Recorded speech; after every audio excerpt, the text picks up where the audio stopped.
یہ آبی نگرانی عثمانیوں کی کسی بڑی طاقت سے نہیں بلکہ مقامی مہارت اور چھوٹی کشتیوں کے سہارے کی گئی۔ اورحان کے اس قدم سے شہر مزید تنہا ہو چکا تھا۔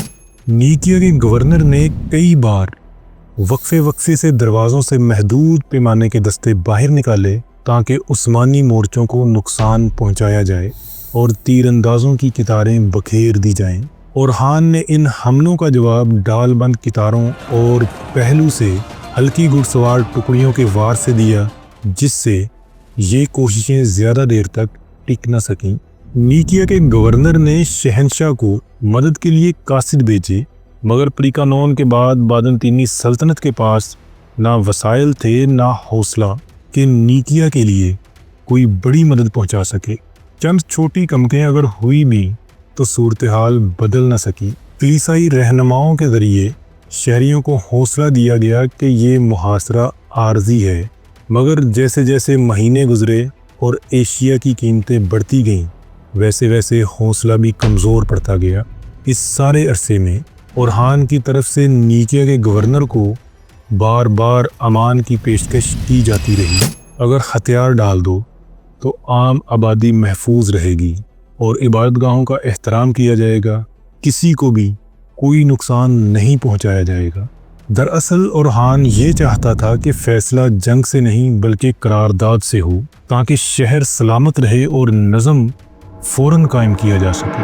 اور آخر کار 1331 عیسوی کی بہار آتے آتے فیصلہ ہو گیا اور نیکیا نے مشروط طور پر ہتھیار ڈال دیے۔ عثمانی شہر میں داخل ہوئے مگر کسی کو کوئی نقصان نہیں پہنچایا گیا۔ شہر کے اندر پہلے نظم و نسق کے افسران، پھر محدود فوجی عملہ داخل ہوا۔ شہر کی عظیم کلیسائی عمارت آیا صوفیہ کو اورحان جامع کی حیثیت ملی، اور وہیں پہلی جمعہ کی نماز سے نیکیا میں ایک نئے دور کا آغاز ہوا۔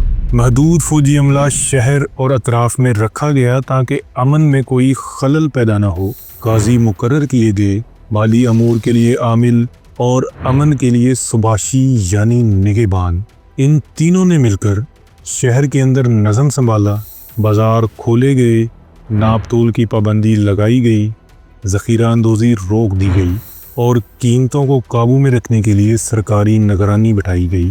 غیر مسلم آبادی کو تحریری طور پر امان ملی، جان و مال کی حفاظت، عبادت کی آزادی اور جزیہ کے بدلے ریاستی حفاظت۔ اسی اعلان نے خوف کم کیا اور لوگ اپنے گھروں اور دکانوں میں واپس آئے۔ ازنک یعنی نیکیا میں پہلا عثمانی مدرسہ قائم ہوا۔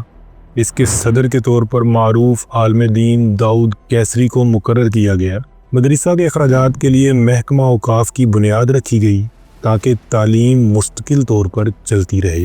اورحان نے ارد گرد کے دیہات اور راستوں پر چوکیوں کو برقرار رکھا تاکہ کوئی اچانک شورش نہ اٹھے اور رسد کا راستہ محفوظ رہے۔ سرحدی غازیوں اور معتبر عمرہ کو قریبی علاقوں میں زمینیں خدمت کی شرائط کے ساتھ دی گئیں۔ شرائط میں امن و امان کی ذمہ داری اور بنجر زمین کی آباد کاری شامل تھی۔ اس سے زراعت چلی اور محصولات مستحکم ہوئے۔ کچھ ہی عرصے میں ازنک اور اطراف میں چھوٹی تعمیرات یعنی مساجد، کاروان سرائے اور حمام بنائے گئے تاکہ شہر رہنے اور کاروبار کے قابل بنے۔ ازنک کی قدیم عثمانی تعمیرات جیسے حاجی اوزبیک مسجد جو 1333 میں بنائی گئی تھی، اسی رجحان کی مثالیں سمجھی جاتی ہیں۔ نیکیا کی فتح کے فوراً بعد اورحان غازی نے اپنی نظریں اگلے ہدف نیکومیڈیا پر جما دیں۔ یہ شہر بازنطینی سلطنت کے لیے ایک اہم مرکز تھا، اس لیے اس کی فتح عثمانیوں کے لیے بھی نہایت ضروری تھی۔ نیکومیڈیا کو حاصل کرنا کیوں اتنا اہم تھا، اس کے بارے میں ہم آگے چل کر بات کریں گے۔ اس سے پہلے آئیے اورحان غازی کے خاندان کا مختصر تعارف جان لیتے ہیں تاکہ آگے کی کہانی کو بہتر سمجھا جا سکے۔ 1333 عیسوی تک اورحان کی 2 شادیاں معتبر طور پر سامنے آتی ہیں، نیلوفر خاتون اور اسپرسا خاتون۔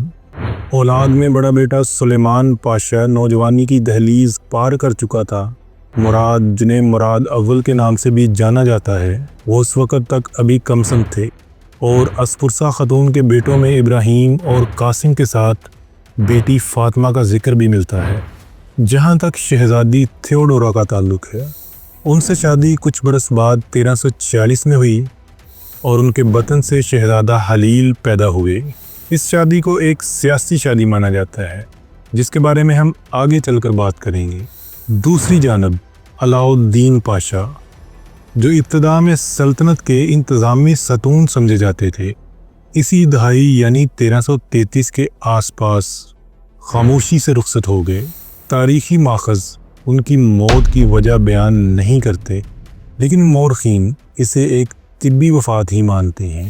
تاہم وہ نظم، وہ ڈھانچہ اور وہ استحکام جو علاؤالدین نے سلطنت کو دیا، وہی ازنک کی فتح کے بعد اورحان کے ہر قدم کی بنیاد بنا۔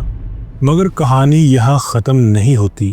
اگلی قسط میں ہم جانیں گے کہ بازنطینی شہنشاہ نے اپنی بیٹی تھیوڈورا کی شادی اورحان سے کیوں کروائی۔